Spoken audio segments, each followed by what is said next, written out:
bla poti bana sapoi di we di wo ne ta khila khele lo ma de nyori ta lo mu ka po ke te bla to na wo kwe ya te di so do na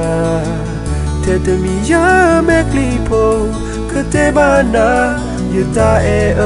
viglo Okota du sa ko Tao mu ye ba khoplo Le me ne po mu kha po Le me tho pe ti do wa tho alo Ko le kho Yesu ne o Di tho to di se te o Kwa ko ne ya me klipo Ke te ba na Ta kele su ne o Dae people the pa Bobi kaya Masaya koni kona Dae do ako Papolo wido do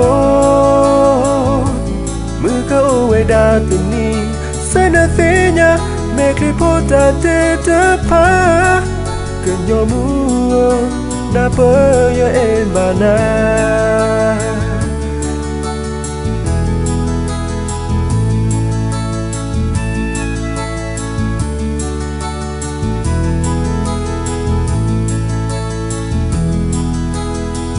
Okota du sa ko Tao mu ye ba khoplo Na mi ne po mu kha po Le me tho be ti do wa tho alo Ke le kho Yesu ne o Di tho to di se te o Kwa ko ne ya me klipo Ke si bana Ta kele su ne o Dae people to pa Bobi kaya Masaya koni kona Dae do ako Fapolo mwido do Muka uwe datuni Sana thenya Mekli pota te te pa Kenyomu Napa ya embana